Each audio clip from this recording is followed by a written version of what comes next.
Қайырлы түн баршаңызға, қайырлы түн, құрметті көрермендер. Бүгін бізде тікелей эфир. Қонағымыз бізде Айгүл, Айдың гүлі деген парақшаның иегері. Жаңа лайв сұхбат өз жұмысын бастайды, және де мен қазір Айгүл ханымды тікелей эфирге шақыратын боламын. Тікелей эфирде ол кісі отырған болса, сол кісіні қазір шақыратын. Сәлем, Уля. Сізден басқа ешкім жоқ тікелей эфирде қазір. Айдың нұрын қостық. Айгүл ханым, сәлематсыз ба? Қайырлы түн.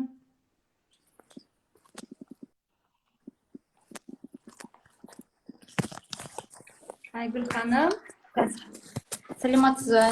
Сәлематсыз ба? Қалыңыз қалай? Қайырлы түн. Қалайсыз? Көрініп тұр ма? Иә, көрініп тұрсыз. Енді сәл камераны жоғары көтересіз ба? Былай шекенізден болып қалды. Аха, осылайынан көтерсеңіз. Қалыңыз қалай? Өзіңіз жайлы қысқаша бір мәлімет айта кетсеңіз, сосын тікелей эфирімізді бастайық. Мен Маңғыстаудың келінімін, Маңғыстаудың қызымын өзім. Маңғыстау облысы Қарақия ауданында Жетібай дейтін ауыл бар. Сол ауылда 1995 жылы дүниеге келдім. Қазір сол осы Маңғыстауда Таушық ауылының келінімін. 5 жыл болып Таушыққа келін болып түскеніме. Қандай тамаша. 2 қызым бар, 1 күйеуім бар деймін ба? Қандай жақсы. Үшіншісіне аяқ Ой, қандай керемет. Аяқ қолыңызды Алла жеңілдігімен бауырыңызға жинап алуыңызды тілейміз. Әумин, айтқаныңыз келсін. Блогыңыз қанша болды бастағаныңызға?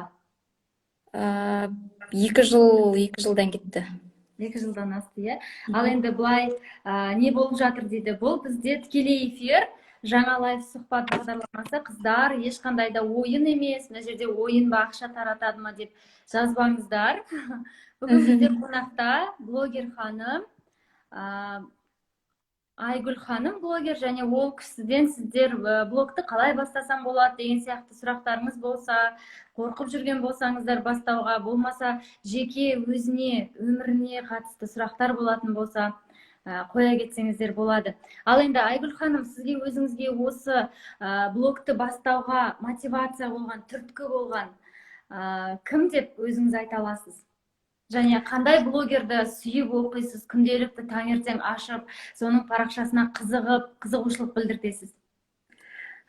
Жалпы мен блогерлікті енді біреуден мотивация алдым деп айтпаймын, бірақ сол 2 жыл бұрын өзімнің 2-ші қызыма аяғым ауыр кезде не видеолар мода болды. Челлендж бар ғой.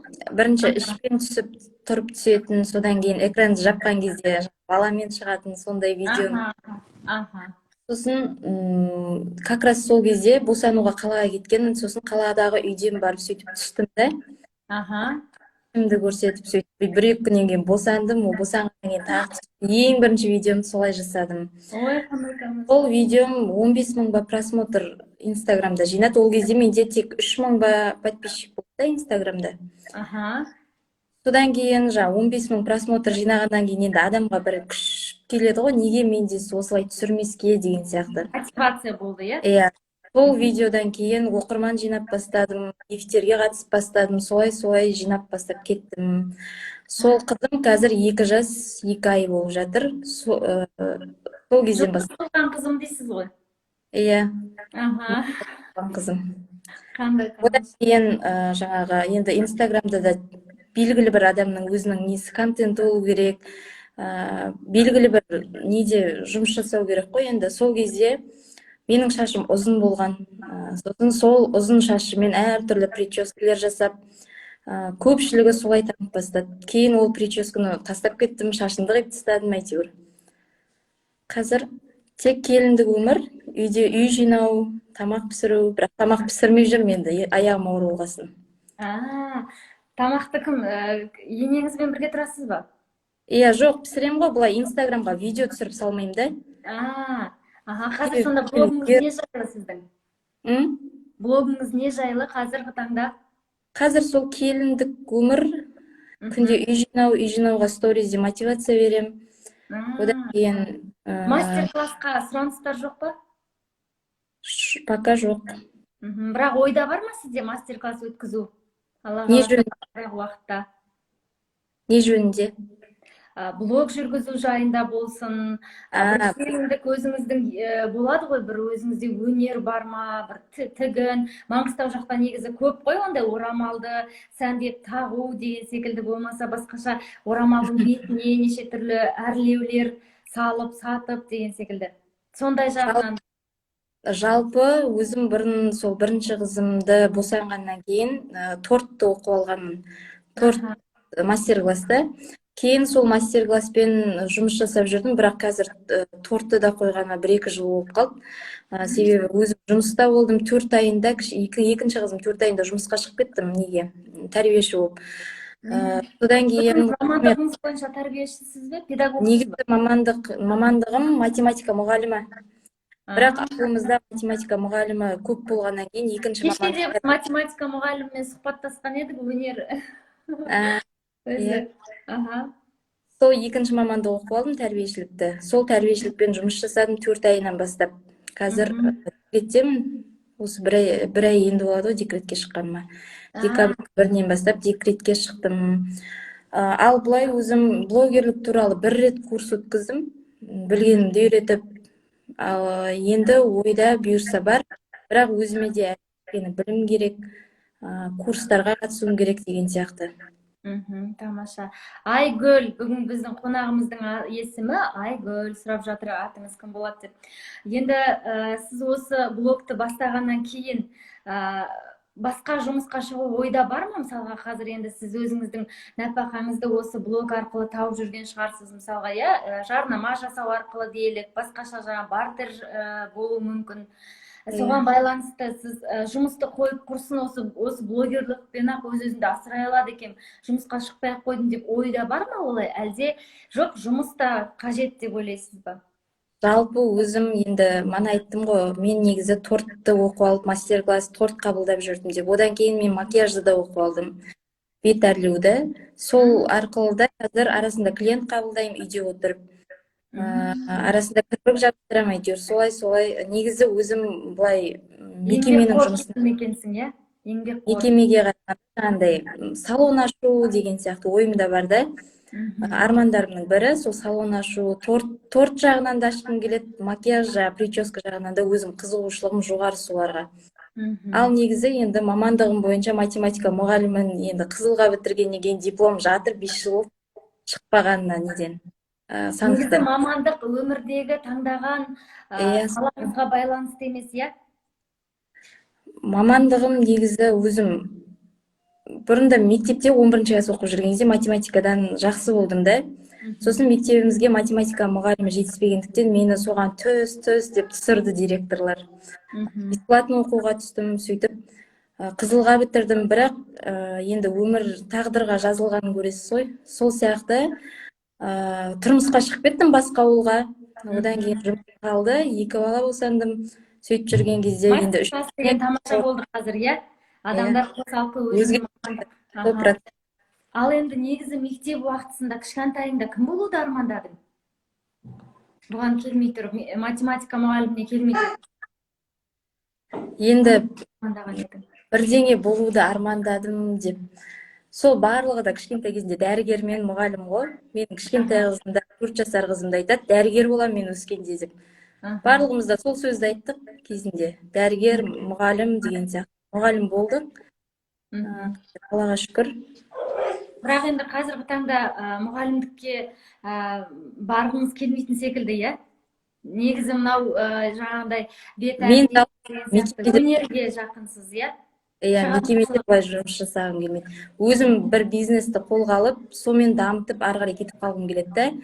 Бірақ мекемеде бағынышты болып ешкімге жұмыс жасағым келмейді өзім ар жағымда. Әрине. Қазіргі таңда сол жақсы болды ғой, курстар жақсы болды. Ал өзіңіздің жолдасыңызбен қалай таныстыңыз? Кішкене бір қызым шақырып отыр, барып келсек бола ма? Иә, әрине. жетіспейтін мамандық неге жасамасқа, әрине жасауға болады, бірақ адам өзінің сүйіп жасаған ісін жасаса ғана одан жақсы ләззат алады, біріншіден. Екіншіден, одан жақсы өзінің нәпақасын да табады. Ал егерден адам жаңағыдай сүймей жасаған жұмысы болса, ол өзіне табыс алып келмейді де ғой, ұнамаған жұмысын жасаса, иә. Ал мына жерде сұрап жатыр, ал сіздің атыңыз кім? Менің есімім Жанка. Айгүл молодец, еңбекқор кісі, ақылды дейді. Иә, Айгүлдің еңбекқорлығы қазірден ақ көрініп тұр.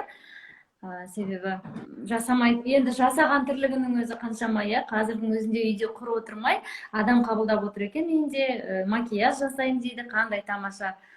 Қазақтың келіндерінің бәрі осындай пысық қой, пысық болғаннан кейін де осындай блогерлікті қолға алып жатыр, иә. Ал Айгүл, лохотрон сенбең дейді.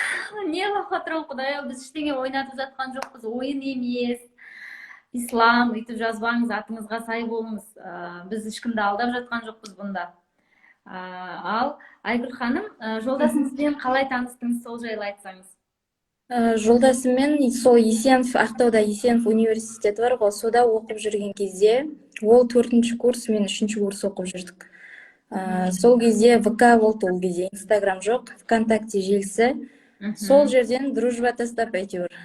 Сосын солай сөйлесіп, бір университетте оқитын болғаннан кейін танысып кеттік.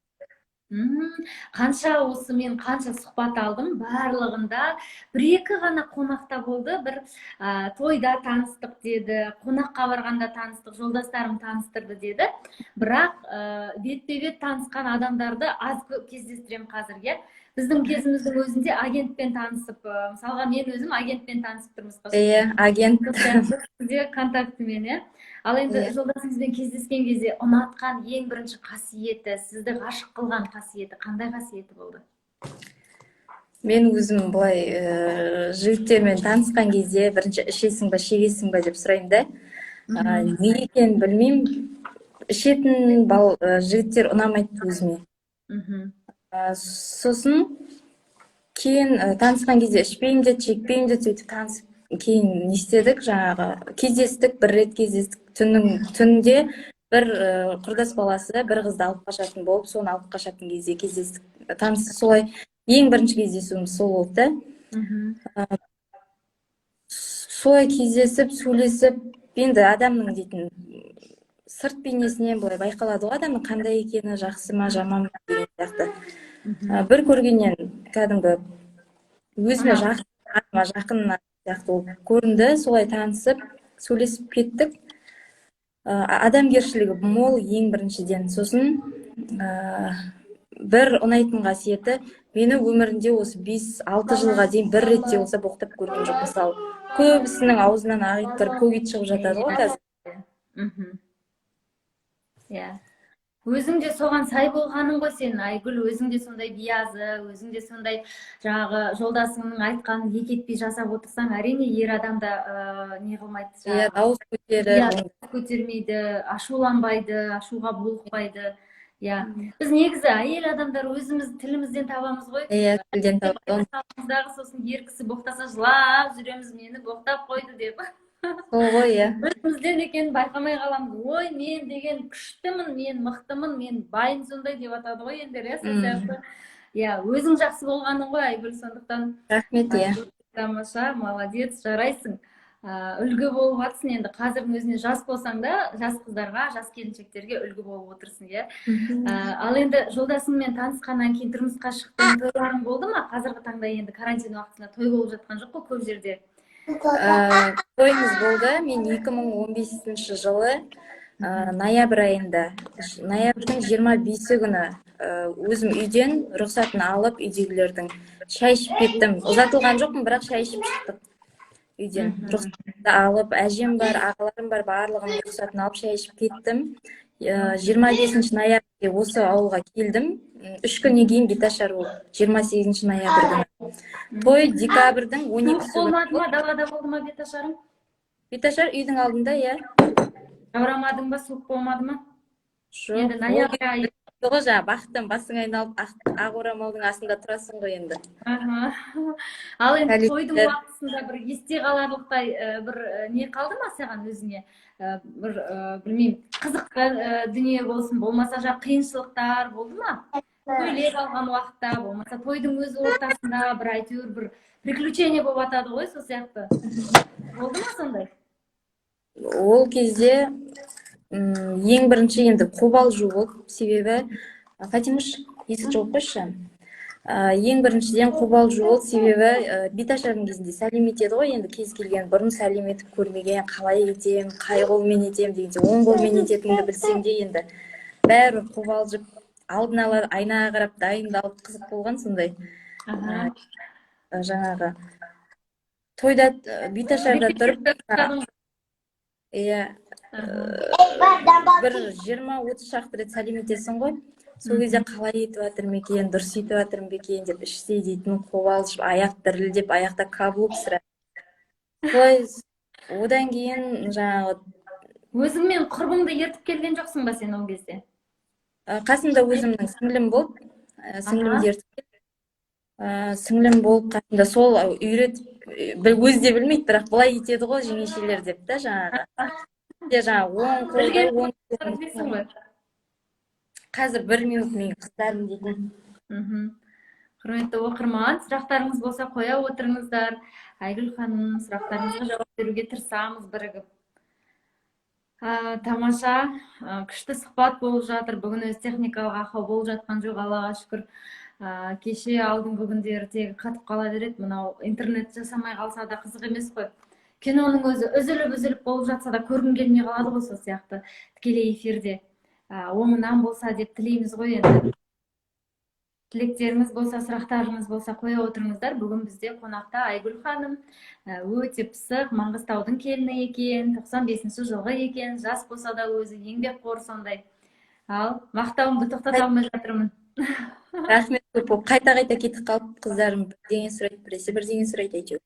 Иә, бала болғаннан кейін сол ғой, енді жыламаса болды. Самый главный. Иә. Ал енді тойдағы сол қызықтар, тойда тост төлеген кезде тұрып тұрасыңдар ма? Тұрып, қайттан отырып деген. Иә, тұрып қайта.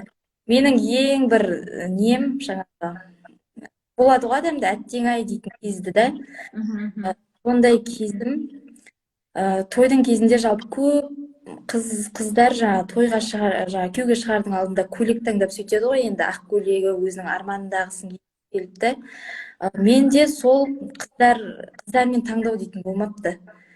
Алдын ала білмеймін не ойлағанымды, өзім оқып жүрдім, студентпін, жаңағы қаланың қақ ортасында тұрып сол көйлек іздемеппін. Кейін тек бір енелеріммен, жолдасымен барлығымыз бір шығып іздегеніміз болмаса, былай оған дейін бір қызығып, қыздармен шығып, ананы киіп қарап, мынаны киіп қарап болады ғой. Салондар тегістеп шығатында. Андай қобалжығаннан ба ұмытып кеткенмін ғой ақ көйлекті іздеуді. Содан той жақындаған кезде барып, әйтеуір жақсы көйлек кидім. Ата-енеме рахмет, барлығын алып беріп, гүлге дейін, фатаға дейін сатып алып берді. Бірақ сондай бір қыздармен жүріп, жаңағындай таңдап, өйтіп ондай болмады да. Сонда тойдан қандай көйлек киетініңді алдын ала армандап, ойлаған жоқсың, иә? Тек барыңдағы өзің кездескен көйлекті ала салдың ба сонда? Енді шығып жаңа іздедік қой көйлекті. Сол кезде ұнағанын алдым, бірақ оған дейін қыздармен жүріп, бір таңдап, қалай айтсам болады. Қыздар айтады да, маған да неге шығып іздемедің бізбен бірге деп та. Білмеймін ғой, мен дейтін қобалжығаннан. Визуализация жасайтын еді ғой деп па? Иә, сол ғой. Бірақ оқып жатырған бірге студент болған қыздарыма көп рахмет, барлығы дейтін дайындалып алдын ала. Бірде көйлек тіктіріп, бірде көйлек киіп, флешмобқа дайындалып, әйтеуір солай тойымды көтеріп, күшті берді. Бір маған сөйлейтіні сол, неге бізбен бірге жүріп көйлек іздемедің дейді ғой маған. Ренжиді дейсің ғой сол? Ренжіп. Ал енді қазіргі таңда сол құрбыларыңмен араласып, құраласып, өзіңнің бір сырыңды айтып жеткізетін кездерің бола ма? Әлде сырыңды мұнай сеніп тапсыратын жан жоқ па құрбыларың арасында? құрбыларым бар. сақтағанды ұнатасың ба? Сол универде оқып жүрген кезде группаластарымда 12 қыз болып оқыдық. Бір 2-3 ер бала болды. Сол 12 қыздың екеуі ең жақын құрбымда. Барлығы қазір күйеуге шықты, не істеп жаңағы тұрмыс құрды, балалары бар барлығының. Бірақ ішінде ең жақын құрбы дейді ғой, сол 2 қыз бар. Оның біреуімен күйеуге шыққаннан кейін енді ол да күйеуге шықты. Қазір көп араласа бермейміз, себебі қол босамайды, ақтауда, ол мен ауылда деген сияқты. Ал екінші қызбен барған сайын араласып, жаңағы көшеге шығып, бір-бірімізге сырымызды айтып, барлығын айтып, сөйтіп хабарласып солай. Ал енді осы босанған уақытыңда балаңды дүниеге алып келген кезде қиыншылықтар, қызықтар, қандай қызықтармен бөлісе аласың? Ой, ол дейтін оның темасы бөлек қой енді деймін ба. Менің өзім ең қиналғаным толғақта үлкен қызым ең бірінші рет ана танған кезде менде үлкен қызым теріс келіп, баспен келген жоқ, теріс келіп. Аяқпен келді, иә? Сосын оны дейтін ешкім, мен емшілерге де бардым, қазақ емшілеріне, айналатын шығар деп күттік, бірақ айналған жоқ. Сол күйінде, сол жатысында жатты. Сосын толғақ қысып барған кезде, роддомға барған кезде менің алдыма қағаз алып келді. 2 қағаз алып келіп, біреуі операциямен босану, біреуі өзің босану. Жалпы қыз баланы өзін босандырады, ал ер баланы егер теріс келіп тұрса, өзін босандырмайды екен, операция жасайды екен. Ал қыз болғасын менен сұрады, өзің босанасың ба, әлде операция қылайын ба деп. Неліктен олай екен? Неліктен ұл бала болса босануға болмайды? Ер баланың жаңағы апчуы дейді ғой, сол қысылып қалады екен, болмайды екен мүлдем. Қысылып қалған кезде зақым келеді екен. Ал қыз балада ештеңе жоқ болғандықтан босандырып алу, 2 бүктетіліп шығады бала деген. Бірінші жаңағыдай көтені шығады деген сияқты, ол сөздің аты жоқ. Одан кейін ең соңынан басы шығады да, солай 2 бүктетіліп шығады. Содан дейтін қасымда өзімнің апам болды.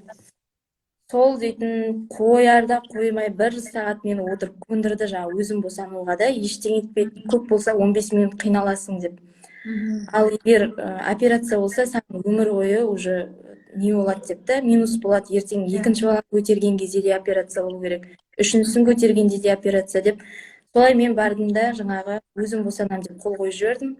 Содан кейін нағыз несі басталған кезде қатты қиналдым енді. Толғақтың өзінде қиналдың ба, әлде босанған уақытта ма? Толғақтың өзінде де, босанған кезде де сол қырсық қыз туылды сөйтіп. Бұзық дейсің ғой. Таңертең 5-те роддомға барғаннан кешкі 5-ке дейін шықпай қинады ғой. Әйтеуір бірақ босанып алдым. 2-ші қызым да солай артпен келді, бірақ ол дәл сол толғақтың уақытында айналып кетті. Сөйтіп әйтеуір шустрая десеші ол қызың. ол дейтін кішкентай сондай өзі. Ал 1-ші қызым томпақта болғасын ба, білмеймін, ішіңде орын жоқ деді, айналатын тіпті. Айналдыра алмаймыз депті. Қанша кило болып дүниеге келді? Килосы нормально, 3 кило 300, бірақ айналатын орын жоқ деп сөйдеді ішіңіз. Өзің көп вес қостың ба босанған уақытыңда? Біріншісінде көп қостым, 65 килограммға дейін бардым, 50-ден. Ал екіншісінде тек 10 килодай қостым, 50-ден 60-қа дейін бардым. Мүмкін соған да байланысты шығар. Әрине, иә. Оған да байланысты болады ғой. Енді қазіргі таңда өзің бала дүниеге алып келген кезде қандай анамын деп санайсың өзіңді?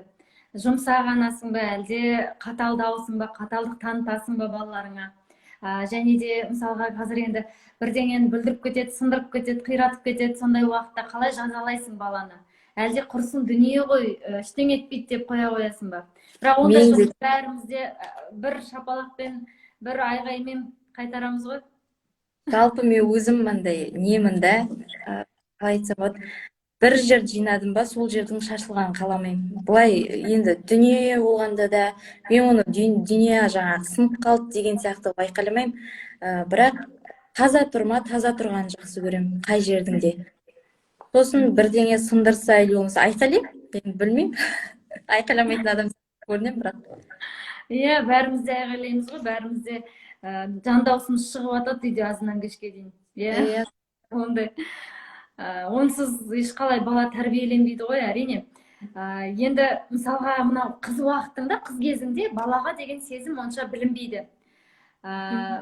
Мына жерде жазып жатыр, мен өзім 53 едім, босанарда 58 болдым, балам 3-те 300 болды дейді. Вообще сонда салмақ қоспаған болып тұр ғой мына кісі. жоқ, салмақ қоспайтындар да болады, иә, бірақ салмақты енді қатты қосып, мен қосқаннан кейін, босанғаннан кейін бірақ тез тастаймын.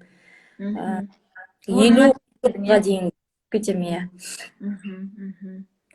Қазірдің өзінде кәдімгі бетім томпиып, ішім шығып, сөйтіп семіріп кеткен.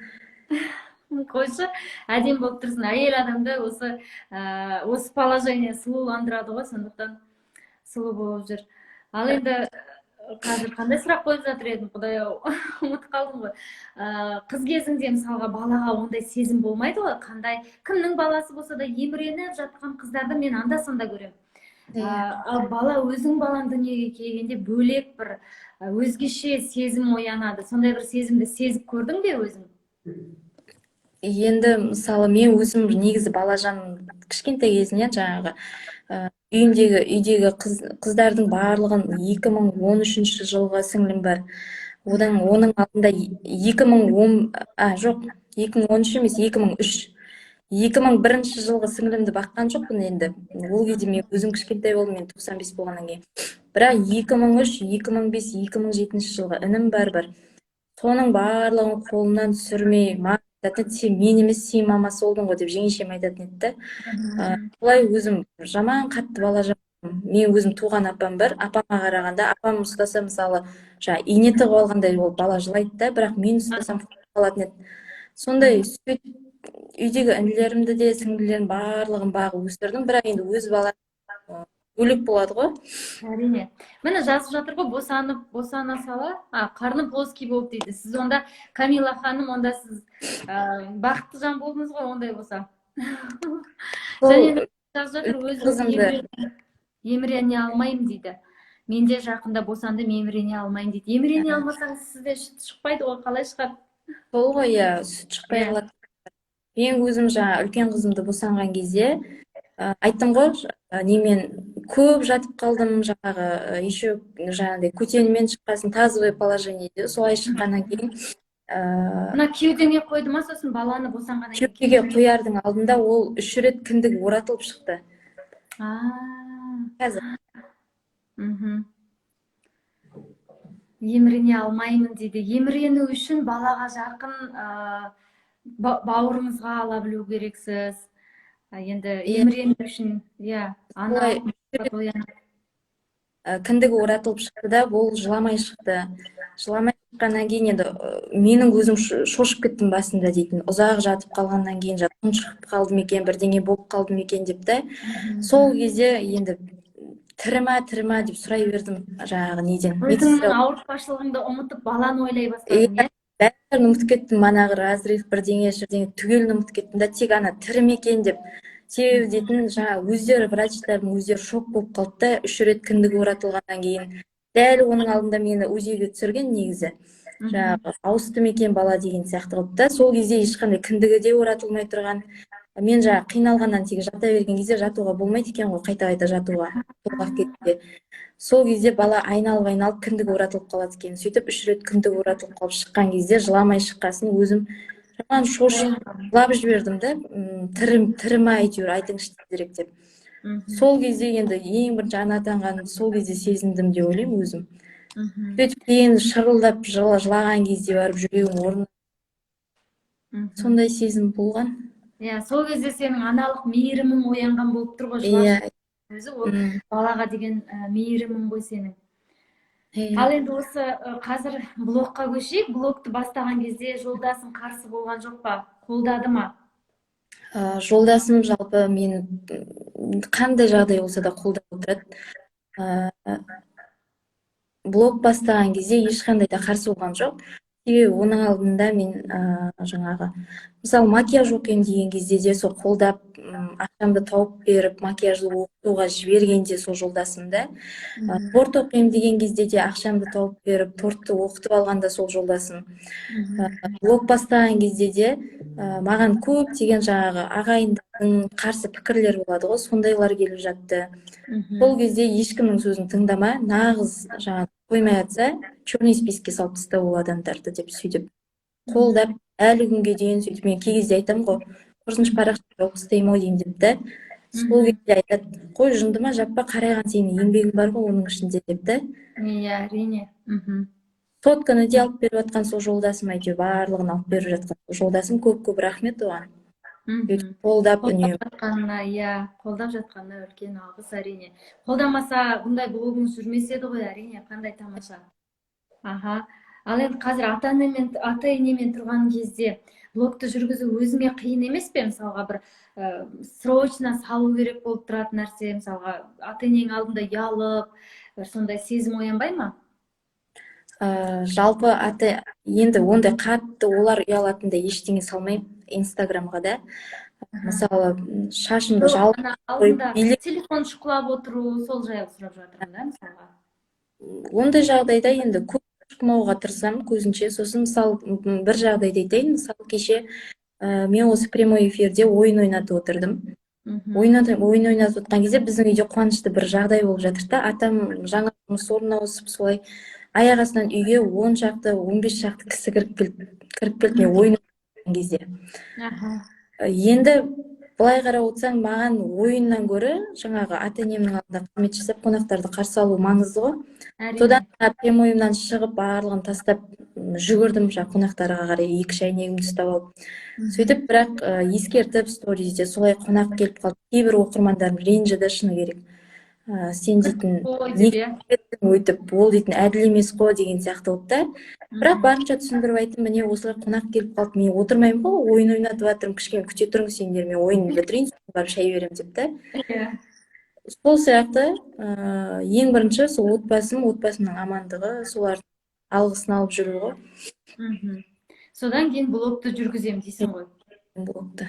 Содан кейін жаңағы оқырмандарым ішінде асығып, кеткеннен кейін тезірек орнын жинап, ентігіп жүгіріп жүріп жинадым ғой. Содан кейін прямой эфирге кіріп, ойынымды ойнатып, түнгі 1:30-ға дейін отырып, сөйтіп олардың да әйтеуір алдында міндетімді орындап, содан кейін барып ұйқыға жаттым.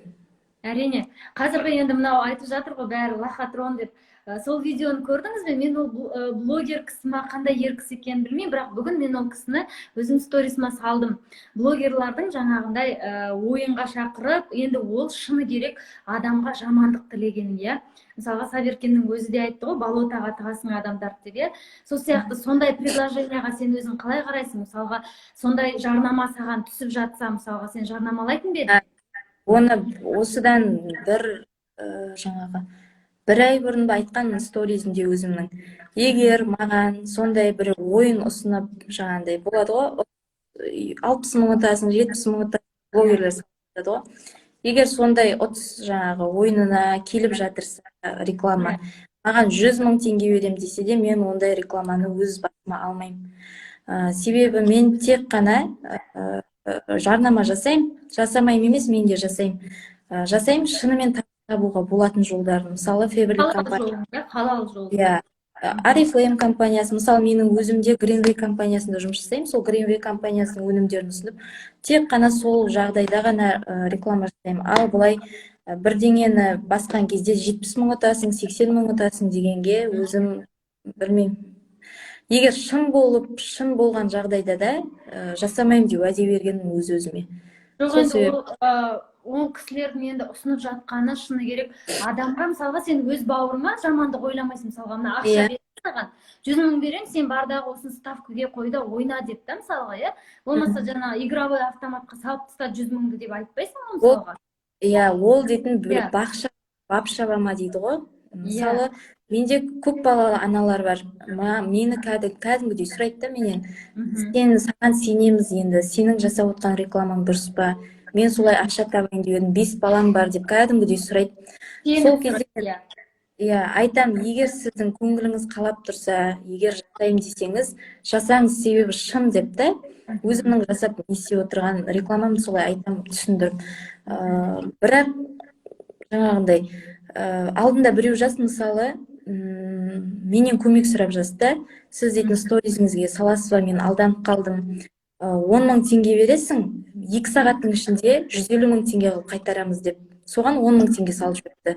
Ол бір блогердің сторизінен қарап, сол блогерге сеніп сал жіберді. Сосын мен айттым да, сен ақымақсың ба? Кім саған 10 мың теңге салып, 150 мың теңге қылып, сен кішкене өзің басыңмен ойланбайсың ба деп ұрыстым да, енді шыны керек.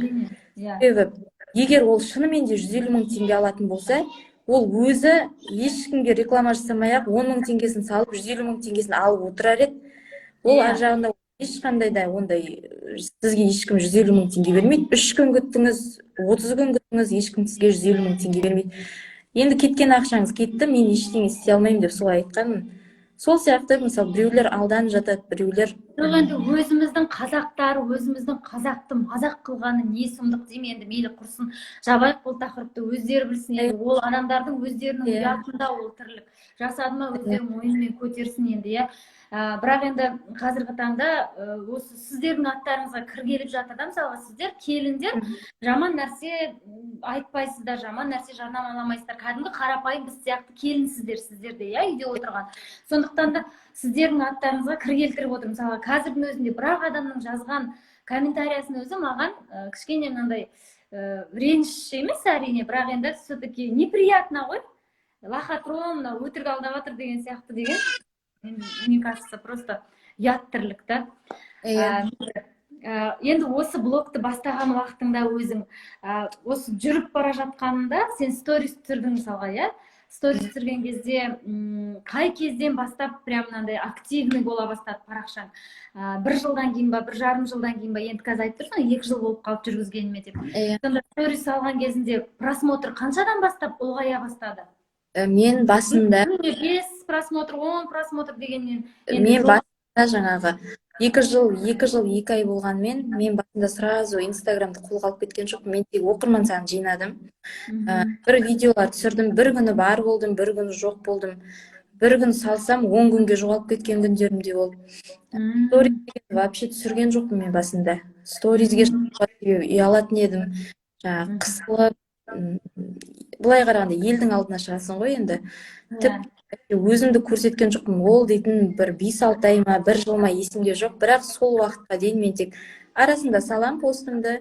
Онда да астына жазатын ештеңе, ешқандай сөз де таба алмаймын. Әйтеуір не зат жазатынымды да білмеймін. Бір гүлдің смайлигін салсам салып кетемін, салмасам оны да салмаймын. Сөйтіп жүрдім басында.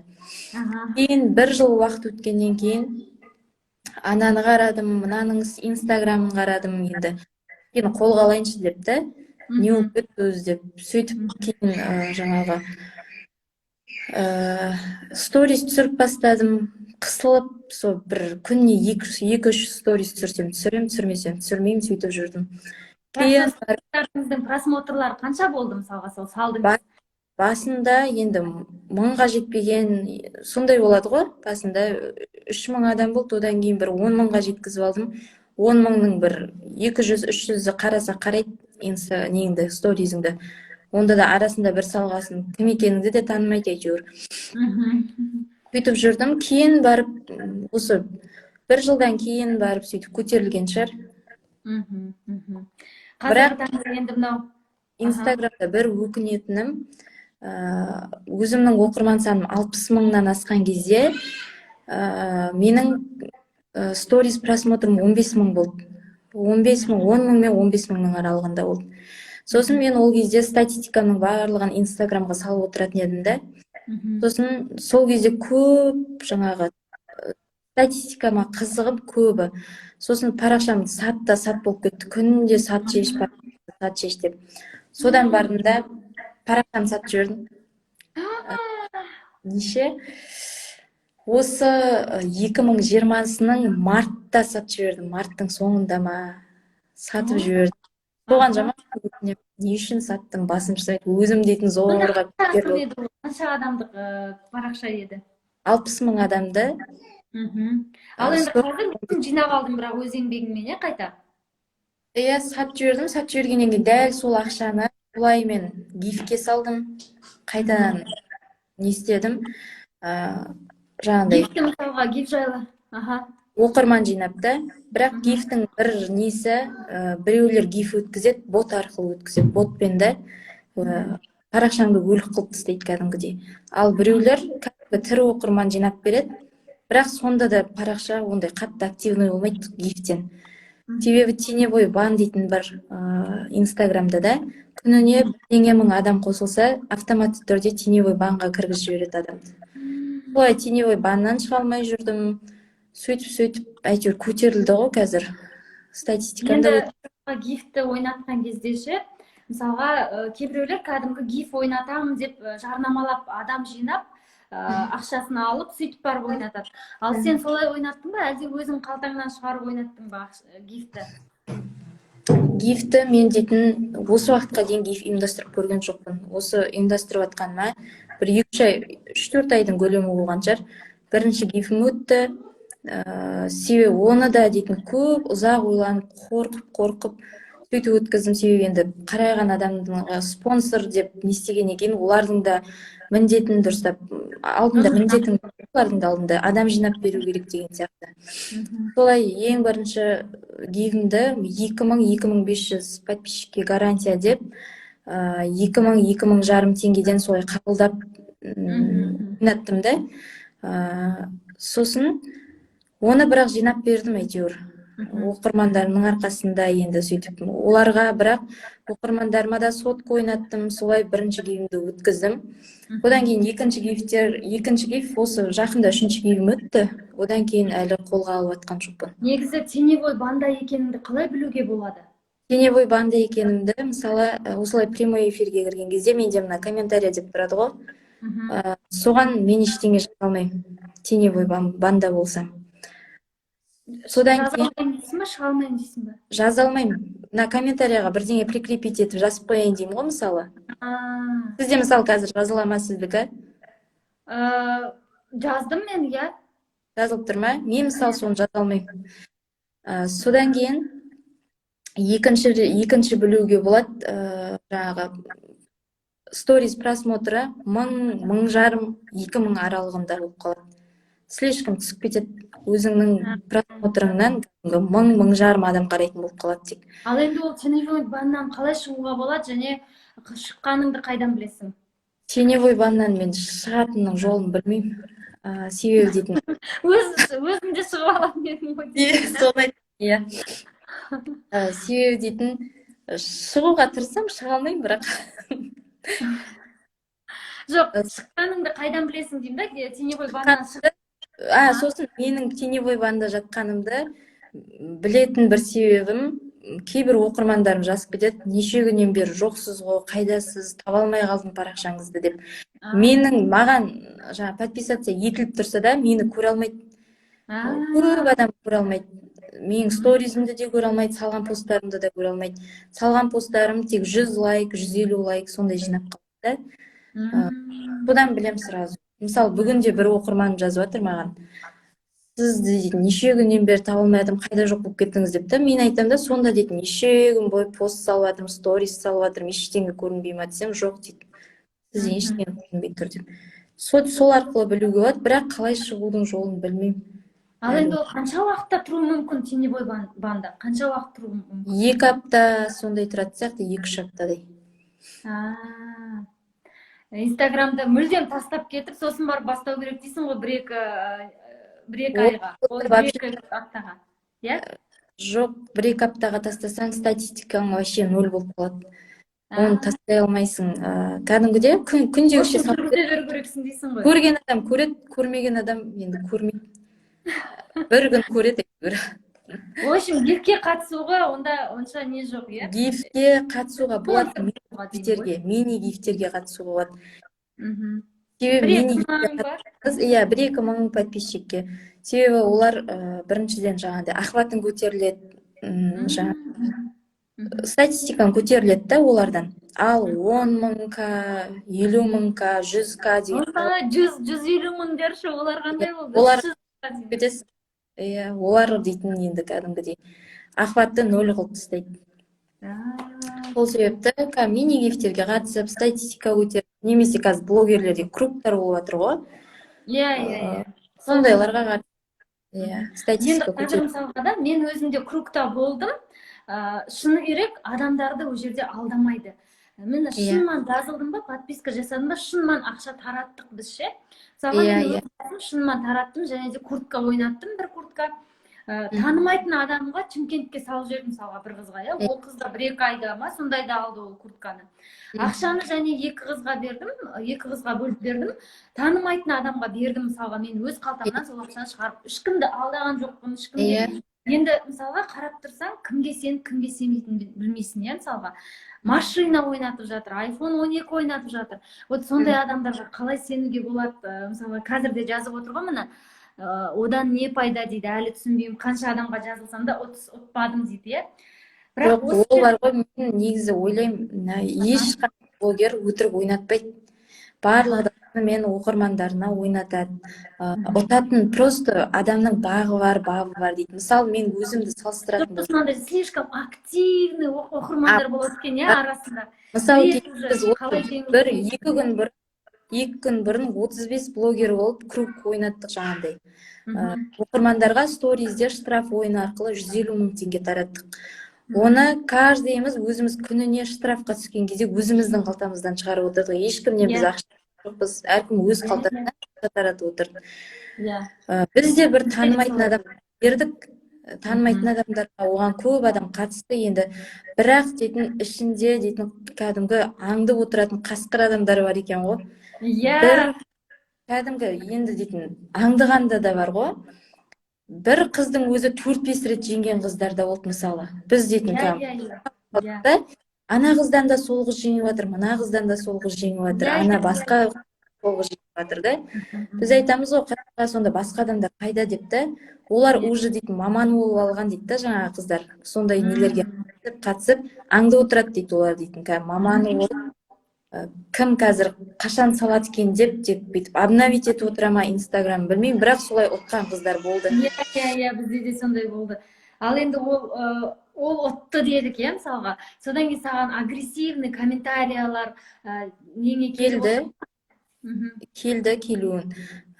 Сендер өтірік ойнатып жүрсіңдер. Өзіңнен выход табасың. Қалай шығасың одан? Мен айтам, маған сол кругтың өзінде бір 4 адам жазды. Мен дейтін көбіне дайректте жалпы ответ жазып отырамын. Жазған адамға кәдімгідей жауап беріп сөйтіп отырамын да, сосын дайректіне келіп тұрған нелердің барлығын очистить етіп отырып, кетіріп, қайтадан жазған адамға жазып сөйтіп отырамын да. Содан 2-3-4 адамнан келді. Біреу өтірік ойнатып жатсыңдар, олай ойнатуларыңды қоя қойың деген сияқты әркімнің әртүрлі ойы бар ғой. Соған кәдімгі скрин жасап, міне қараңыз, сіз ол айтады да маған, мысалы, мен 42 секундта жаздым дейді. Сен сторис салған кезде 42 секунд болып жатқан кезде мен жаздым дейді. Мен айтам, 42 секунд деген 42 секундқа дейін маған 42 адам жазады. Каждый секунд сайын адам жазады. 1 секундта үлгеріп жазатын адамдар бар. 42 секундтан басталмайды ғой секунд дейтін. Иә. 1 секундтан бастап, бірінші жазған сіздің алдыңызда маған 40 адам жазып деп скрин жіберсем, сонда да сенбейді ғой, жоқ, ол өзің адамдарың деп та. Сосын айттым, сіз егер өйтіп сенбейтін болсаңыз, одан да сізге қатыспай ақ қойған дұрыс. Иә, өзінің нервін кетірмей, сіз біріншіден өзіңіздің нервіңізді құртып отырсыздар, одан кейін екіншіден бізді әділ ойнатып отқан біздің нервімізді құртып отырсыңдар, одан да қатыспай ақ қойыңыз деп солай жазып жіберемін жазған адамға. Бірақ енді басқа адам мысалға ойыннан бөлек бір жаман сөздер жазатын адамдар бар ғой, сондай моментте сен агрессиямен қалай күресесің? Мысалға жазды делік, сосын басында ойына алып, жылап, настроение болмаған кездер болды ма? Әлде басынан құрсын, жаза берсін, өзімен кетсін деп сондай позитивный қарайсың ба? Мен жалпы ондай комментарияларға да, былай жазған адамдарға да көп мән бермеймін өзім. Құрсынша айтады ғой, ит үрет керуен көшет деп та, сол сияқты үретін адам үре берсін, айтатын адам айта берсін деймін. Бірақ мен тек қана бір адамды осы сторизге салып, кәдімгідей ол менен кешірім де сұрады, бірақ соны да қоймай қайта сторизге салдым себебі ол менің өзім емес, менің қызыма не істеді, жаман сөз айтты да. Менің үлкен қызым бар. Балаға қалай жазуға болады ғой. Кішкентай 4 жасар балаға жаңа аузына келген, оның алдында маған кәдімгідей жаным күнім деп жазып отыратын адам басқа бір адамның барып несіне жаңа менің қызымды жамандап жазып қойыпты да, түрі құрсын, түрі жаман сол қыздың деп. Мысалы ол 4 жасар қыз ғой, қарап отырсаң. Соған дейтін, мама, онда да мен көрген жоқпын, оны маған скрин жасап бір оқырманым жіберіпті да. Қараңыз, сізге айтып жатса ештеңе емес, сіздің қызыңызды айтып отыр деп. Кәдімгі дейтін, жаман жыным келді енді. Сосын сразу қарадым да, несін қарасам, маған кәдімгідей жазып, жаным деп жазып берген адам екен. Ар жағында 200-ді ма деп қалдым. Кейін дейтін, дәл солай скрин жасап салып қойдым мен сторизге. Сонда 200-ді олар ма едің, менің өзіме сен қарасың, или болмаса сен мынандайсың десе ештеңе демес едім, себебі жазады маған. Балаға нем бар жазып дедім. Иә, қарағатын деп те жазатын адамдар да бар енді. Адамның түріне ақ қара деп бөлетіндер де бар да. Бірақ именно балама жазған үшін, қызыма жазған үшін сөйтіп сторизге жаздым. Иә, бірақ ол менен кешірім сұрап, кешірші, не үшін айтқанымды білмеймін, негізі сендер жақсы көремін деп аузына келген айтып, кешірім де сұрады. Сосын кейін менің абысындарым қарайтын еді, менің тумаластарым қарайтын еді, сені алып тастай қойшы деп өтініп те жазды. Бірақ ешқандай смс-ін алған жоқпын. Каждый жазған заттардың барлығын скриндеп жазып отырдым. Күйеуімнен таяқ жейін, күйеуім өлтіріп ұрады деп те жазды. Оны да скриндеп салып қойдым. Себебі мен уже ажарымды балам айтқаннан кейін жаман жүрегіме батып кетті да. Өзіме жазса үндемеймін көп. Жазса жаза берсін деймін. Кім жазбайды? Елдің алдында кейін енді. Иә, жаман комментарий деген. Негативный адамдар өте көп қой қазір, иә. Иә, көп. Өте көп. Ал енді мысалға көңіл күйім болмаған күні бір болады ғой, сондай көңіліміз түсіп, болмаса біреумен ренжісіп, үйде онсыз болмайды ғой, жанұя болғаннан кейін ыдыс-аяқ салғыламай тұрмайды.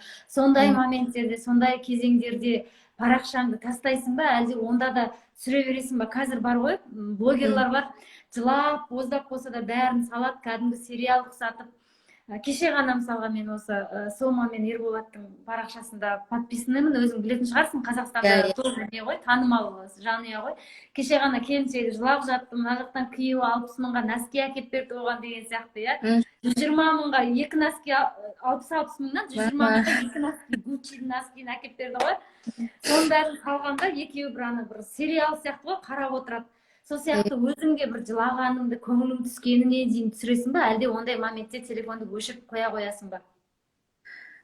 Былай енді мен дейтін көп өйтіп көңілімді түсірем деп айта алмаймын, себебі көңілімді түсіретін ондай моменттер көп болмайды да. Менде болады жаңағы тек аяғым ауыр кезде бір сәл нәрсеге жылап қалатын кездерім болады, мысалы кей кезде да.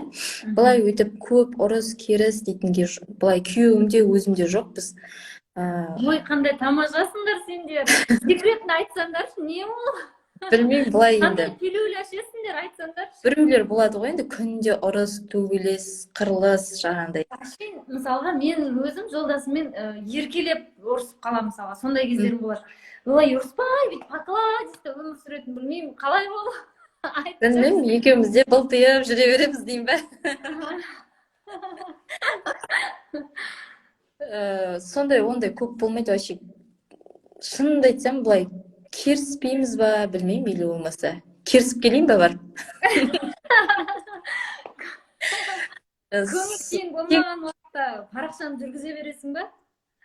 Көңіл күйің болмаған. Ол мысалы болады арасында жаңағындай. Бірдеңе әкеліп берші деймін ғой магазиннен. Қатты құрт жегім келіп отырады, мысалы магазинге әкеліп берші десем, ұмытып кетеді да. Сондай кездерде өз-өзіме бұлданып қалатын болмаса, ондай кезде тіпті Инстаграмда араластырмаймын оған. Кәдімгіше түсіріп. Айттың ғой, әкеліп бер деп ренжіп қаласың. Иә, ондай кездер болады, әкеліп бермедің ба деп та енді. Бірақ былай көңілім қатты жоқ болып тұрған кезде енді түсірмейтін шығармын Инстаграмда сториз ештеңе де. Бірақ былай күнде шығып, енді ауырған кезде мысалы болады, ауырып қалсам, кәдімгідей жөтеліп, төсекке жатып қалып сөйтіп ауырсам, түсірмеймін. Ал былай күндегісін күнде таңертең тұрып не істеп не қойғанын бәрі енді қазір инстаграмда сол үшін қарап отырады ғой. Айгүл тәте не істеп жатсыз, тезірек сторизге шығыңызшы деп жазып жіберетіндер де болады. Соларға кәдімгі күнде кір жудым, үй жинадым, бүйттім, сөйттім деп саламын да, отчет сияқты ғой. Инстаграм сторизде бір. Басында күйеуім айтатын еді, Құдай сақтасын, ана отчет салғандай қылып бәрін сала бермеші деп та. Қазір үйрендім енді. Енді күніне қанша сторис өзің примерно қанша сторис салам деп ойлайсың күніне?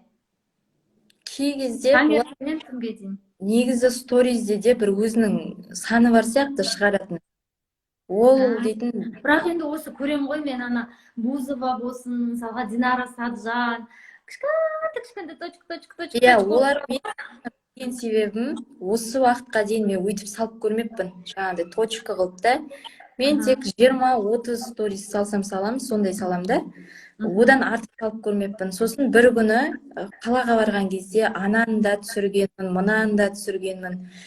Сөйтіп жаңағы сторизімді басынан бастап қарайыншы деп кіріп қалсам, точка ғой. Таңертең точкасы ештеңе емес, точка көрінбей қалған тіпті.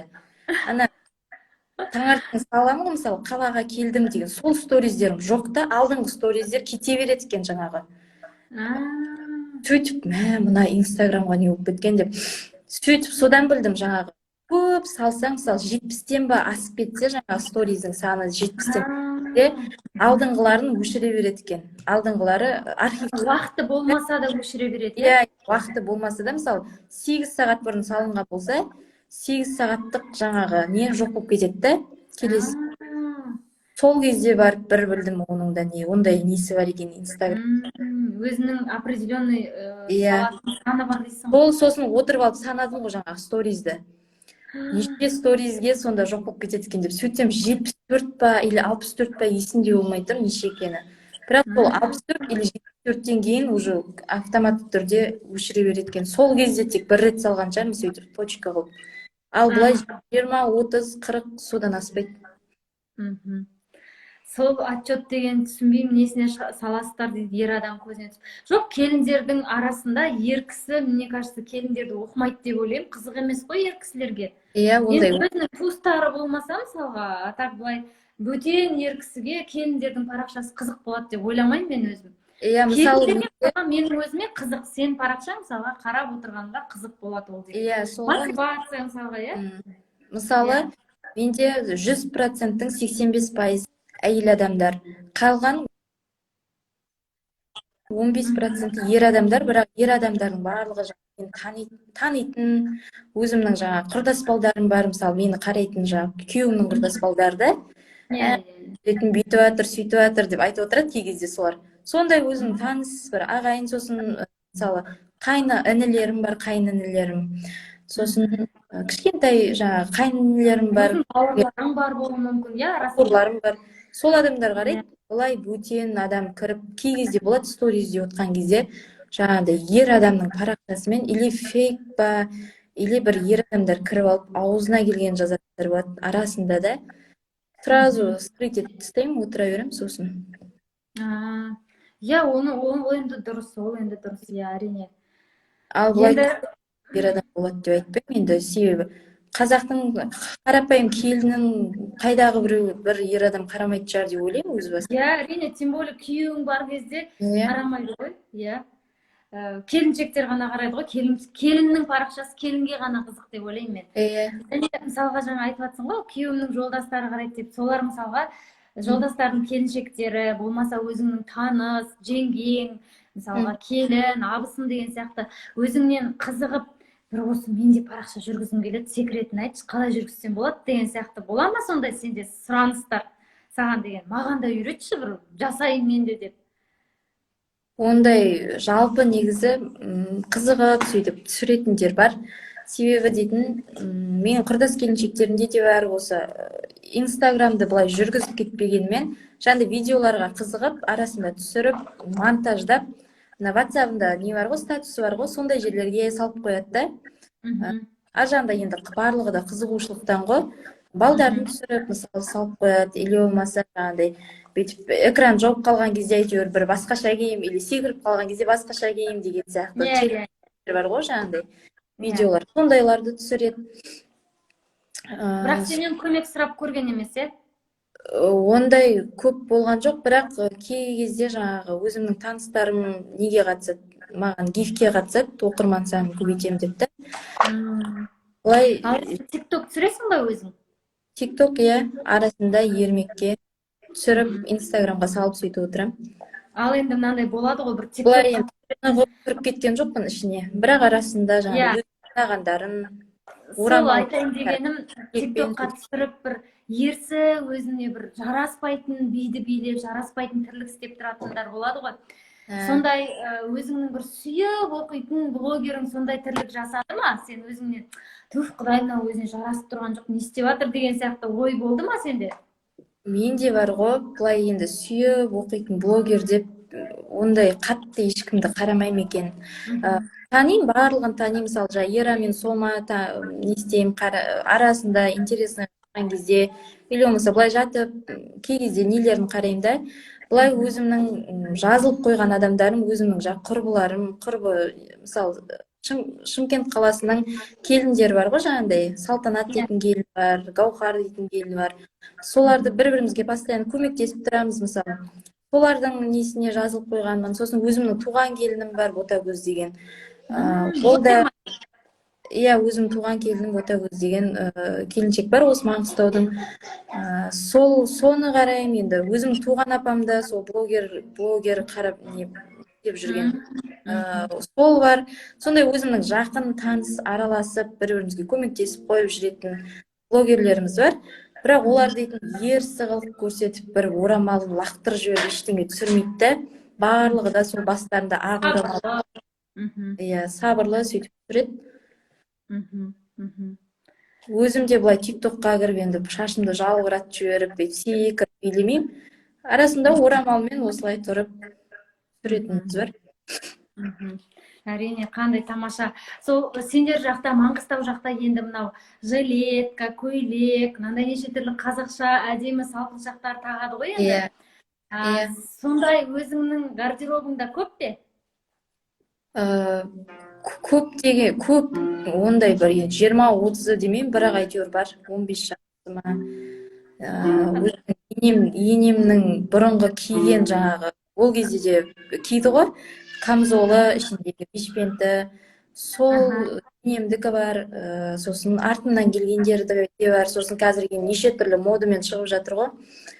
Сол кеше бүгінде орамалымен, маскасымен көйлектер бар ғой қазір, сондай бар ма? Маскасымен жоқ, ондайға қызық. Қазір енді мен осы Инстаграм парақшасына қарағанда, негізі сол батыс жақ в основном сондай көп кажекейлерді көйлектермен, орамалдармен әдем болып шығып жатады ғой енді.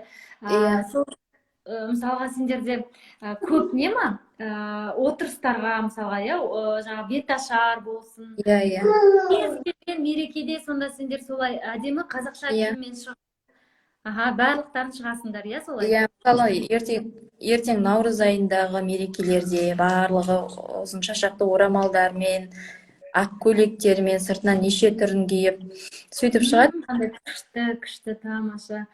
Бізде ғой, ондай киіп алсаң, ой, не бәле киіп аласың деп не қылмайды да ғой. Біз жақта, мысалға мен өзім оңтүстіктенмін. Бізде сөйтіп киініп шықшы, не киіп аласың деп салғырып деп айтады. Сендер жақта қандай керемет баратыр да уже. Неше әртүрлі сән үйлерінен, одан қалса жаңағы алдына нелер бар ғой, моншақ бүйтіп тағатын алқалары, сондайлардың қымбатынан, дұрыс түрлерінен сөйтіп алу уже не болып баратыр. Шашақты орамал әркімнің барында әйтеуір. Сәнге айналып бара жатыр, Сәнге айналып кетті. Енді мысалға бір желеткенің орташа бағасы қанша? 20-30 мың сондай. Ең қымбаты ше, мысалға, ең қымбат деген? Ең қымбат енді 150 кете береді ғой ары қарай. Сонда оларда жаңағыдай тастары қымбат па, әлде қалай, несі қымбат болады? Тасы да қымбат, оны каждый енді бүйтіп тігіп отыруға, енді тігіншінің де ар жағында көзі бар, еңбегі бар. Түнімен отырады, ол тастың бәрін бірдей қылып тігудің өзі енді тігіншінің еңбегі. Сол үшін қалтасы көтергендер алады. Менің өзімде енді бір 100-150 мыңның заты жоқ екен, бірақ орташа сол 20-30 мың, 40 мың сондайлардың киімдерін алып, кеше бүгінде біреуіне заказ беріп қойдым, бірақ ол 15 мыңдікі мысалы да, қарапайым кәдімгі үйге киіп алуға ыңғайлы қылып солай. Енді Қандай қызығатын ана инстаграмнан көріп қаласың, мына инстаграмнан көріп қаласың сөйтіп. Енді осы сіздердің қолданып жатқан дүниелеріңіз біздің бүткіл Қазақстанға жайылса тамаша болар еді, керемет болар еді. Бүткіл Қазақстанның қыздары осы Маңғыстаудың, сол батыстың қыздары сияқты киінгенді өзім армандаймын да. Ұнайды маған сіздердің прям. Мен де кей кезде сондай заттармен киіп алып, жаңағы видео түсіремін ғой, сол кезде сұрап жатады, сіздер де дейтін, осылай киініп жүресіздер ма күнде деп та. Үйде де ма деп па? Иә, сосын мысалы инстаграмда жаңағы прямой эфирде отқан кезде көп мына орамалды айтып отырады. Сонда бастарыңызға күнде тағып жүресіздер ма деп та. Бізде осылай ата-енемен бірге тұрғасын, басымыздан орамал түспейді. Иә. Тек бөлек тұратын келіншектер болмаса, басында орамалды арасында тағатын. Былай ата-енемен тұратындардың барлығы осылай орамалмен жүреді. Иә. Ол деген қандай жақсы ғой біздің өзіміздің, иә.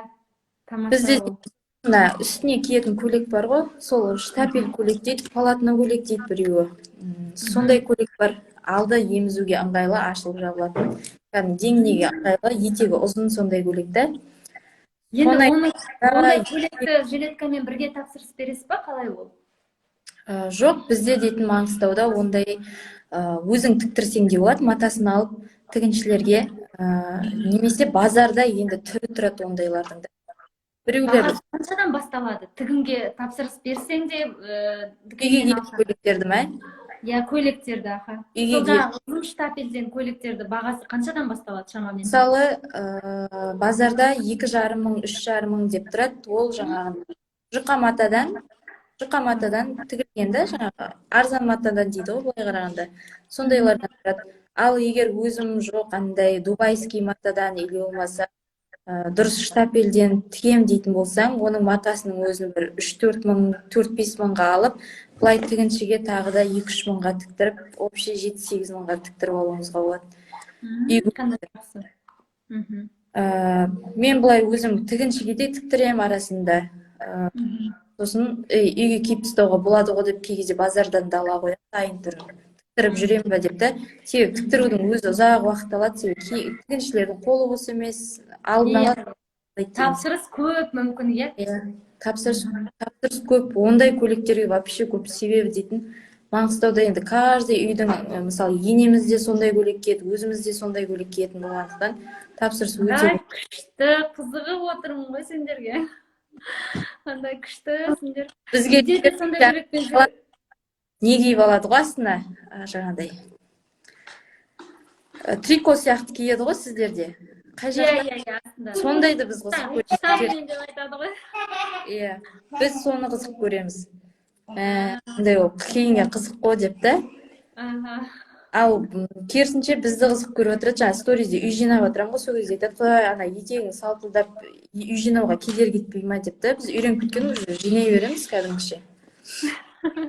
Ол бізге не емес, кедергі емес дейсің ғой? Иә, кедергі емес.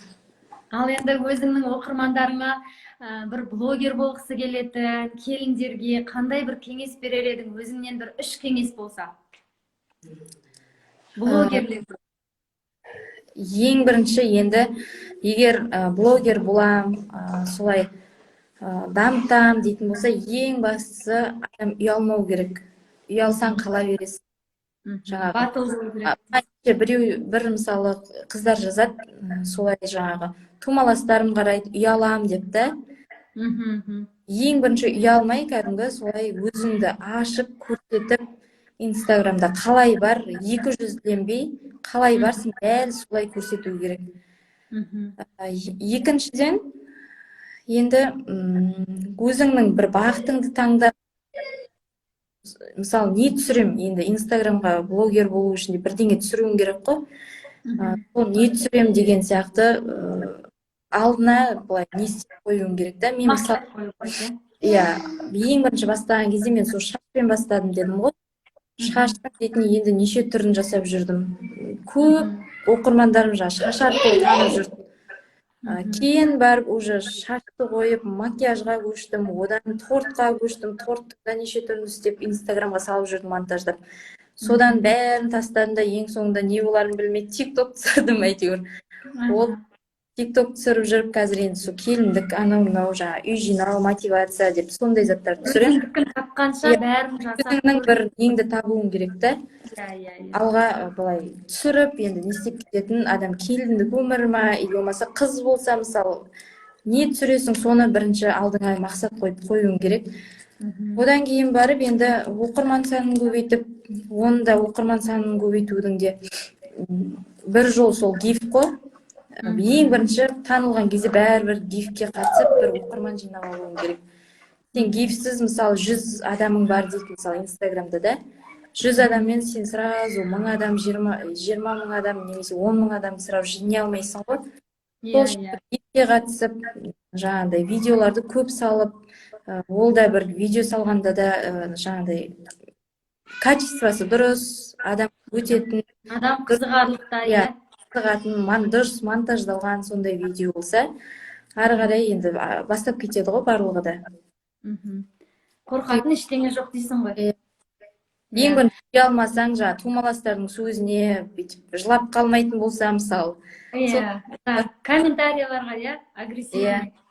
Мысалы, бір қыздар болады, көңілге алғышта жаңағыдай да каждый жазған затты жүрегіне қабылдап, сторизде жылап сөйтіп келіп, тіпті оны дейтін мән бермеу керек жалпы. Ондайды бастайтын болсаңыз, вообще ештеңеге мән. Кейбір сосын қыздар болады, бастап келе тұрады да бір адамның сөзіне жаңағы сағы сынып дейді ғой. Сондай не істеп, инстаграмын кетіріп тастап, барлық затын кетіріп тастап, ішінде ондай да адамдар болады.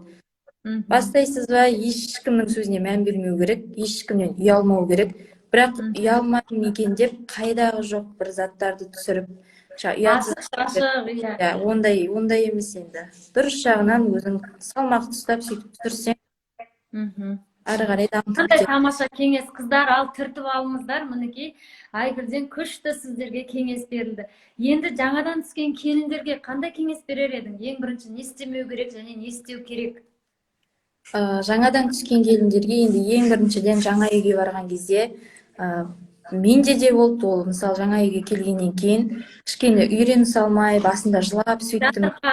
Өзімнің үйімді сағынып, қайда келдім деген сияқты ол жаңағыдай. Ешкім ұрыспаса да, ешкім тиіспесе де бір жылағың келіп, бір күн еңкілдеп кәдімгі күйеуімнің қасында отырып жылап алғанымда есімде үйімді сағындым депті. Мысалы басында сұрады, бізде құдалық болмай ешкім үйіне бармайды. Енді сіздерде де солай шығар деп ойлаймын. Иә. Барлық жердің салты бірдей шығар. Сол жаңағыдай сағынып сөйтіп жылағаным есімде. Сол кезде бірақ андай өзіңді бөтен сезініп, жаңағы томсырайып жүріп, үндемей, болданып, өйтіп жүрмеу керек деп ойлаймын. Кәдімгіше ашылып, мен мысалы қазір атаммен де, енеммен де ойнап, дастарханның басында да ойнап, жаңағыдай әңгіме жарасып дейсің. сөйтіп отыра беремін да. Солай ең біріншіден сөйтіп тез үйренісіп кету керек деп ойлаймын. Тыңысу керек, ең бірінші. Тыңысып кету керек, Одан кейінгі екінші үйіңде не болып жатқанын сразу түсініп кетіпсің. Мен 8 жыл бойында жатырқап жүрдім ғой. Сондай жоқ. Мен айтатынды тіптіке айтам. Не істеп ойнап күліп та сөйтіп. Сосын екіншіден мысалы үйіңде болған әрбір затты төркінге тасып, төркіндікін басқаға тасып, енді төркіндікін ешкім тасымайды деп ойламаймын, тасиды деп ойламаймын. Бірақ қайын жұртыңда болып жатқан әр нәрсені төркінге тасып, өсектеп, ондай болмаған дұрыс деп ойлаймын. Екі отбасы бірдей ол қабылдау керек. Өзің күйеуіңнің енді мама папасын өзіңнің мама папаңдай қабылдап, солай жақсы көрсең, ары қарай жақсы болып кетеді ғой барлығы да. Ал енді сен өзің келін болып түскенде тамаққа қалай едің? Бірінші күннен тамақты жақсы жасап кеттің ба, әлде қателіктер болып жатты ма? Енді өзім басында түзгенде енді барлығын жасадым мен дейтін. Біз ауылдық жерде тұрдық, сиырды да саудым, түйені де саудым қыз күнімде. құдық болды, ешқандай жаңағындай не болған жоқ бізде. Кранмен су дейтін болған жоқ, шелектеп құдықтан суды да тасыдым, қораны да тазалап сөйтіп өстім өзім кішкентай кезімнен. Барлық жұмысқа пісіп еңбекқор болып өстің, иә? киізді де бастым, иә, әжем үйретті барлығын. Ұршықты да иіріп, жүн түтіп, мысалы көбі білмейді ғой қазір.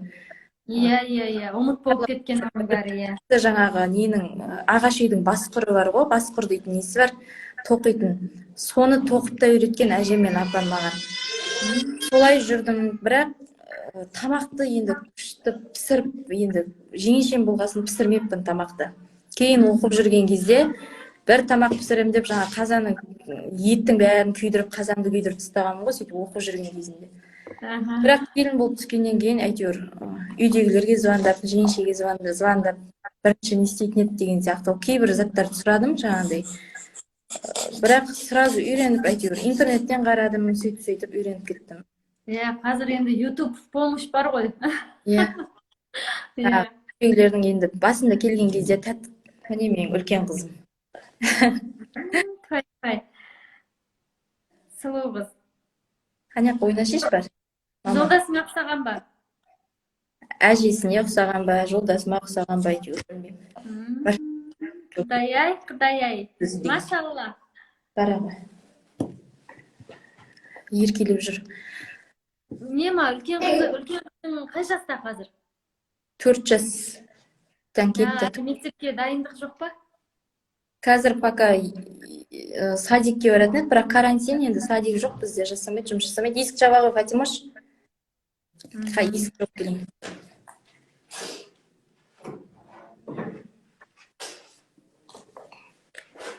Сол карантин, мектепте де карантин сірә. Келесі енді 5 жаста болады ғой, келесі сентябрьде. 2021 сентябрьде 5 жаста болады. Ол кезде 5 жастан мультикті қай тілде көреді? Енді орысша көреді, орысша сөздерді енді кәдімгі беске оқиды. Тілдері орысша шығып жатқан жоқ па?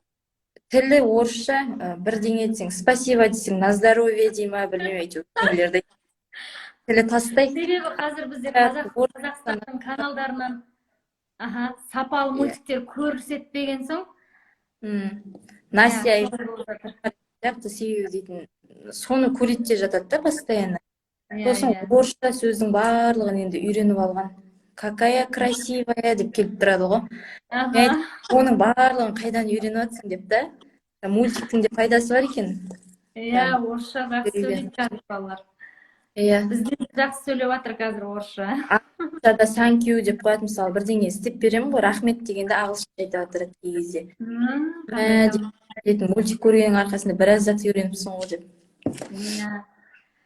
Енді орыс мультикті көрсетпеуге болатын еді, бірақ қазақтарда сапалы мультик болмаған соң балалардың өздері де қызықпайды. Шыны керек, орысша мультикті қойғызып қояды, мама ұнамайды маған.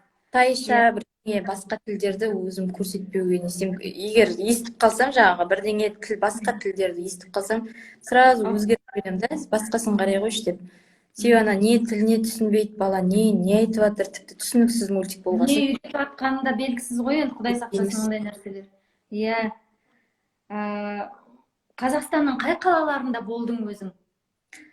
Қазақстанның өзім бір мектеп жүрген кезде лагерь деп жібереді ғой. Сондай лагерлерге бардым. Астанаға бардық, Алматыға бардық, Көкшетауға бардық. Сосын одан кейін 8-ші класс па оқып жүрген кезде Бірталай қаланы аралапсың ғой. Италияға. Қандай тамаша. Жаңа лагерге бардық, иә. Сосын сол Италияға барар жолда 3 пересадка болады екен. Мына Ақтаудан Алматыға барасың.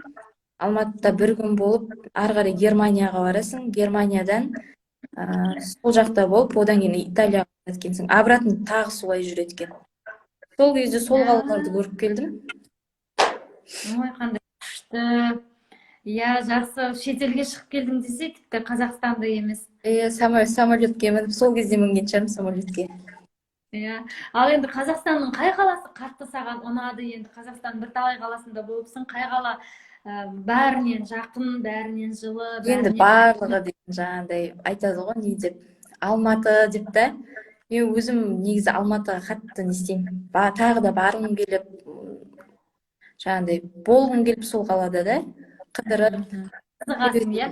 Иә, себебі дейтін, қашан осы үлкен қызымды босанғаннан кейін, бір жылдан кейін Алматыға баратын болып, күйеуім екеуміз ақша жинап сөйтіп билет алып сөйттік та, бірақ белгілі бір себептерге байланысты бара алмай қалдық.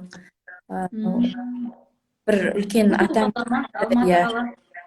сөйтіп бара алмай қалдық та, билеттің барлығын тапсырып, сосын күйеуім айтты, не де болса бара алмайтын болсақ, сен осы ақшаға жаңағыдай макияж оқығың келіп жүр ғой, оқып ала ғой деп та, бүткіл затын алып алсын кейін деп, соның арқасында оқып қалған бұл макияжды. Қандай Енді бұйырса тағы осы үшінші бөпемізді босанғаннан кейін ертең жазға пландап жүр, енді планымыз бұйырып жатса, орындалып жатса, барып келеміз деген сияқты сол қалаға. Иә, Алла жолдарыңды ашық қылсын, барып келулерді нәсіп қылсын. Ал енді өзіңнің оқырмандарыңа бір тілек тілеп жер, күшті сырласу болды, күшті ашылдың сен, Айгүл, бүгін. Енді көп қонақтардың арасында негізі ерекшеленіп те тұрсың, себебі қазір соңғы уақытта 1-2 күн болды, өзі қонақтарымды дұрыс аша алмай жүрмін ба өзім, әлде өздері дұрыс ашыла алмайды ма, көп ұялып, көп ыңғайсызданып отырады. Ал енді сен күшті ашылдың, маған өте сұхбат қатты ұнады. Сенің сұхбатқа келіскенің үшін үлкен алғысымды білдіремін саған. Үлкен рахмет. Енді қазір 100-ден аса бастаса, негізі оқырмандар 100-ден аса бастағанда не Инстаграмға жауап бермейді, не WhatsAppқа жауап бермейді. Сөйтіп әбден әрең дегенде пробивация етіп жатырмын негізі блогер ханымдарға. Сондықтан да саған үлкен алғысымды білдіремін. 100-ден қаншалықты асып жатса да адамгершілік танытып жауап беріп, және де тікелей эфирге шығып өзің сұхбат беріп жатқаның үшін үлкен алғысымды білдіремін. Алла разы болсын, бала шағаңның рахатын көр. Ал енді өзіңнен бір тілек оқырмандарға. Иә, біріншіден сізге де көп рахмет. Енді бұндай сұхбатқа мен бірінші рет шығып тұрмын. Жаңағы менің бір жауап беруімнің бір жаңағыдай қыры деп айтсам да болады. Мен айтып отырмын ғой, жаңағыдай көп адамға жауап берем, сосын жауап бергеннен кейін, егер жауап бермейтін смс-тер болса, болады ғой, бір дәм болсын бірдеңелер берген, или болмаса бірдеңелер жазған, біреудің ойынына қатыс деген сияқты берген деген сияқты смс-тердің барлығын мен очистить етіп отырамын. Мына жақта Инстаграмда 99 плюс запросов деп тұрады ғой. Оны дейтін 0 қылып отырам күнде жақтарда 0 қылып, барлығына жауап жазып, жауап бермейтіндерімді удалить солай отырам да. Солай келесі күні болған кезде, келесі күннің смс-тері сразу сол жерге шығып тұрады, қайтадан жауап беріп, қайтадан кетіріп сөйтіп отырам. Ал көпшілігі, негізі блогерлердің көпшілігі сол жерді вообще тазаламайды. Ашпайды, не келіп жатыр, жаңағы штраф ойынын ойнатса да, мысалы 1000 адам қатысады, 1000 адам штраф деген келеді ғой, оның барлығын не істейді? Инстаграмда тұра береді оларда. Ал мен соның барлығын кетіріп отқасын, енді өзіме жеңіл да былай жауап жазу. Сосын тезірек жауап бере қоямын. Айтады ғой, біреулер айтады, мама, жаздым, сразу жауап бердіңіз, неге деп та. Мен айтамын ғой, енді тазалап отқаннан кейін соның несі де бар шығар. Әйтпесе мен де жаңағыдай 99 плюс болып тұрса көрмей қалатын шығармын олай. Сол сізге де көп рахмет, маған да ұнады, бірінші рет шығып жатырмын енді бұндай эфирге. Алтын уақытыңызды бөліп мені осылай сұхбаттасуға, келіндердің ішінен таңдап алып енді шақырып жатқаныңызға 1000 алғыс деп айтайын сізге. Одан кейін оқырмандарыма айтатыным, оларға да көп рахмет, әрдайым қолдап, қолпаштап, не салсам да әйтеуір қолдап, біз сізді жақсы көреміз деп жазып жататын оқырмандарым өте көп рахмет соларға. Инстаграмды сатып жіберген кезде де маған мен тапқандар бар дейсің ғой. Иә, мен сатқан кезде маған просто ол қыз айтқанда, мен саған 2 апта бойы сенің парақшаңды сториде қайта айтып отырам 2 апта бойы деп. Мен соған сеніп қалдым да, иә деп не істеп жүргенмін, бірақ мен ешқандай да жарнамаламай қалдым. Сол себепті мені көп оқырман таба алмай қалды. Менің атымды да жазып көрген, бірақ таба алмай әйтеуір сөйтіп жүріп біреудікінен көріп, жаңа апамнан көріп, келінімнен Ол көріп. атты қайта өзіңе жазбадың ба сен? Ол Болмады ма? тек 2 аптадан кейін жаза алады екенмін. Ол А, 2 апта бойы болмайды екен жазуға. Инстаграмның заңы бойынша 2 апта бойы сол ат ешкімге тиесілі емес болып тұрады екен. Сол 2 аптадан кейін өзімнің атымды жаздым, бірақ көбісі айдың гүлі дегенде менде адан кейін 2 и бар ғой. Сонда бір и салады да мен таба алмай қалып жататындар бар екен. Сөйтіп кейін тауып алып іздеп, кәдімгі неше күн бойы іздеп жақында тапқандар да бар. Сөйтіп көп рахмет оқырмандарыма, сөйтіп іздеп тауып, мә сізді таптық ау деп мәз ол жазады ғой кәдімгідей. Өзіңді бір күшті сезініп қаласың да сондай. Өзіңе де приятно ғой. Иә, сол барлықтарыңызға көп рахмет, оқырмандарыма да, сізге де. Енді бір құпия болмаса, сіздің қай жақтан екеніңізді білмейді екенмін, айтып жіберсеңіз деймін ба? Мен негізі Тараздың тумасымын. Таразда Жуалы ауданында дүниеге келгенмін. Бірақ осы Астанаға жолдасым да сол Таразда жүреді. Бірақ Астанаға көшіп келгенімізге уже 10 жылдың көлемі болып қалды. Қазір Нұрсұлтан қаласында жанұяммен бірге, ата-енем де осында, бәріміз бірге осында жатырмыз. Елордасы Нұрсұлтандамыз дейсіз ғой. Иә, сондықтан Астанаға келіп жатсаң, бір хабарыңды берсең. Иә, бұйырса дейміз енді. Өзім қыдырғым келеді енді. Ана қалаға бар, мына қалаға бар. Бұйыр жатса. Бар, Алланың қалауымен болады ғой. Сол көп рахмет сіздерге, дами беріңіз. Осылай сұхбаттарыңыз жалғаса берсін. Рахмет, үлкен рахмет саған, алғысым шексіз. Алла тағала тыныштығын берсін, бала шағаң ғұмырлы болсын. Шекесі торсықтай 1-2 бала, 3 бала дүниеге алып келсең, енді жігітке сыйлық қоссын. Иә, аумин, рахмет көп. Ұйқысы келмейді бәрінің де. Сау саламатта болыңдар, қайырлы түн. Фатимаш. Сізге де көп рахмет. Сауыңыз ұнады бізге барлығы, сұхбатыңыздар күшті болды. Жақсы, рахмет, сау болыңыз. Сау бола ғой. Ал, құрметті оқырмандар, бүгін бізде қонақта Айгүл ханым болды. Үлкен рахмет, баршаңызға үлкен рахмет, үлкен алғыс. Тікелей эфирді көріп, тамашалап, сұрақтарыңызды қойып, белсенді болып отырғандарыңыз үшін үлкен алғысымды білдірем. Баршаларыңызға да, жанұяларыңызға бақыт тілеймін, бірлік, берекет тілеймін, амандық тілеймін. Қайырлы түн баршаңызға, Алла тағала түн тыныштығын берсін баршаңызға. Қайырлы түн, жақсылықта кездескенше, сау саламатта болыңыздар.